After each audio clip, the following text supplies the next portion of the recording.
Olá a todos, meu nome é Fernando Maluf, eu sou oncologista clínico, Dr. Fernando Moura, oncologista clínico também da BP.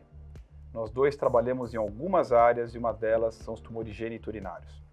E a gente vai falar de 3 estudos muito importantes da ESMO 2021, que é o Congresso Europeu, um dos 2 congressos mais importantes do mundo, em termos de dados novos que podem mudar a prática clínica.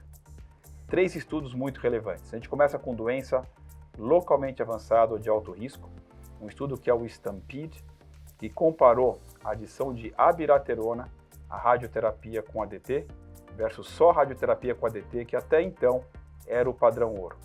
E esse estudo mostrou que a adição de abiraterona ao ADT, esse inibidor da 17-20 liase, um estudo grande com mais de 1.900 pacientes, reduziu o risco de morte em 25% comparado com radioterapia ADT como tratamento duplo, ou seja, o tratamento triplo de 2 drogas sistêmicas e a radioterapia foi melhor para esse grupo de pacientes. Fernando, algum comentário importante para a comunidade médica? Isso faz parte da rotina e se faz para qual tipo de paciente? Eu acho que certamente é um estudo importante, que vai ser practice change, então mudando a nossa conduta, mas especialmente naqueles pacientes com doença de alto risco. Obviamente não é uma conduta para todos os pacientes, mas naqueles com altíssimo risco, Gleason mais elevado, PSA mais alto, certamente é provavelmente agora a nossa conduta ideal para esse grupo de pacientes.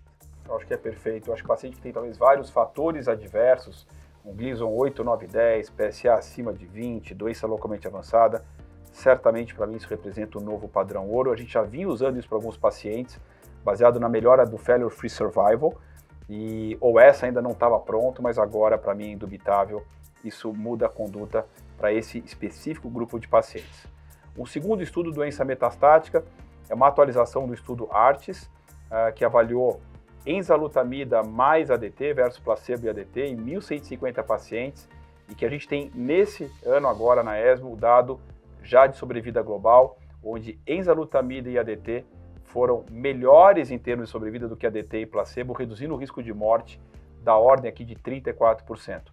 Portanto, eu acho que esse estudo, né, Fernando, ele vem corroborar os dados do ENZAMET, que também mostrou que enzalutamida e ADT foi melhor do que o antiandrogênio periférico de primeira geração mais ADT, né? Exato, acho que são dados aí que vêm já para mostrar e confirmar algo que a gente já vinha há algum tempo sabendo em relação a essa droga nesse cenário de doença para esses pacientes. E por último, um estudo importante, um estudo chamado PEACE-1, com 1.173 pacientes, que avaliou o papel da doença metastática também, como no estudo ARTES, que era a doença metastática, de ADT e docetaxel com ou sem abiraterona. Então esse estudo do STAMPEDE avaliou terapia tripla versus terapia dupla com ADT e docetaxel. E esse estudo mostrou que adicionar abiraterona a docetaxel e ADT foi responsável por estender a mediana de sobrevida em 5 anos, né, comparado outra vez com ADT e docetaxel, ou seja, pela primeira vez a gente tem pacientes vivendo numa mediana 5 anos ou mais a doença sensível à castração, aumentando, né, a sobrevida global de modo importante, né, em termos de absolutos ao redor de mais ou menos 10%, e configurando a terapia tripla como uma potencial opção para pacientes com câncer de próstata sensível à castração.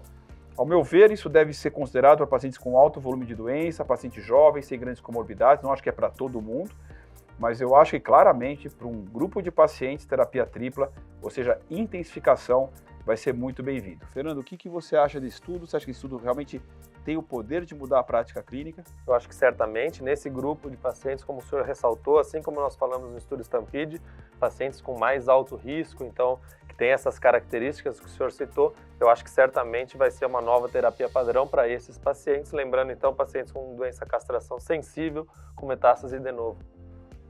Esse estudo PEACE-1, que outra vez o Fizaz apresentou para mim, ele realmente é practice change, e lembrar que mais de 85% dos pacientes do braço de ADT e docetaxel receberam o inibidor do andrógeno de última geração, ou seja, não foi falta de remédio depois que foi responsável por essa diferença tão importante na sobrevida global. Portanto, 3 estudos, na minha opinião, que mudam potencialmente prática clínica.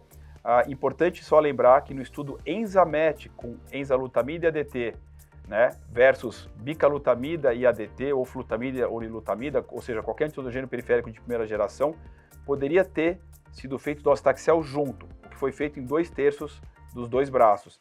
Mas que interessante que não houve benefício da terapia tripla com enzalutamida e ADT e docetaxel em relação à bicalutamida, por exemplo, ADT e docetaxel. Portanto, esse é o primeiro estudo PIS-1 que mostra que terapia tripla pode ser melhor do que a terapia dupla. Isso não aconteceu com a enzalutamida, mostrando que essas drogas não são exatamente idênticas em termos de mecanismos de ação. Muito bom, grande ESMO, fantásticos resultados, muda a prática clínica e benefício para os pacientes, que é o mais importante. Muito obrigado.